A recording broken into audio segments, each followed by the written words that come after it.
प्रतापपुर उच्च प्राथमिक विद्यालय शिक्षणीय परिभ्रमण।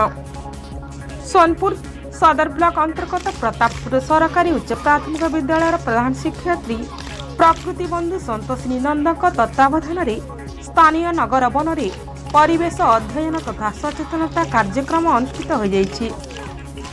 ଏହି କାର୍ଯ୍ୟକ୍ରମରେ ପରିବେଶ ପ୍ରେମୀ ତଥା ଅବସରପ୍ରାପ୍ତ ପ୍ରଧାନ ଶିକ୍ଷକ ଡକ୍ଟର ସତ୍ୟନାରାୟଣ ହୋତା, ବନପାଳ ଭକ୍ତବନ୍ଧୁ ମିଶ୍ର, ଅବସରପ୍ରାପ୍ତ ପ୍ରଧାନ ଶିକ୍ଷୟିତ୍ରୀ ପ୍ରତିଭା ପଣ୍ଡା ଓ ଶିକ୍ଷକ ଭରତ ମହାପାତ୍ର, ରେଆରର ନିର୍ଦ୍ଦେଶକ ଅନଙ୍ଗ ନେଗୀ, ଷ୍ଟାଟିଷ୍ଟିକାଲ ଅଫିସର ଗୋପାଳ ଚନ୍ଦ୍ର ଦାସ, ଗ୍ରାମ କୃଷି କର୍ମଚାରୀ ଯଶକେତନ ମେହେର, ଜୁନିୟର ସାଇଣ୍ଟିଷ୍ଟ ଦେବାଶିଷ ମହାପାତ୍ର, ଶିକ୍ଷୟିତ୍ରୀ Pushpanjali Nayak, assistant technology manager Alakshya Narayan Das, ସମାଜସେବୀ ଅମନ ମହାପାତ୍ର ପ୍ରମୁଖ ଯୋଗଦେଇ ଛାତ୍ରଛାତ୍ରୀମାନଙ୍କୁ ପରିବେଶ ସୁରକ୍ଷା, ଜଙ୍ଗଲର ବୃକ୍ଷ ଚିହ୍ନଟ ଓ ଏହାର ଉପକାରିତା, ପ୍ଲାଷ୍ଟିକ ମୁକ୍ତ ପରିବେଶ ପାଇଁ ସ୍ୱଚ୍ଛତା ଅଭିଯାନ, ଆର୍ଦ୍ରଭୂମି ସଂରକ୍ଷଣ ପାଇଁ ସଚେତନତା କାର୍ଯ୍ୟକ୍ରମ କରିଥିଲେ।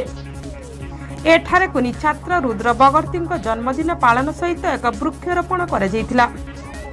प्रकृति बंधु शिक्षक गोपीश पंडाଙ୍କ नेतृत्व छात्रछात्री मानक विभिन्न दल में विभक्त करी नगर वन में शिक्षणीय अध्ययन सहित विभिन्न स्थान को परिष्कार परिच्छन्न करथिले ओ एकक व्यवहृत प्लास्टिक को वर्जन करने शपथ करथिले।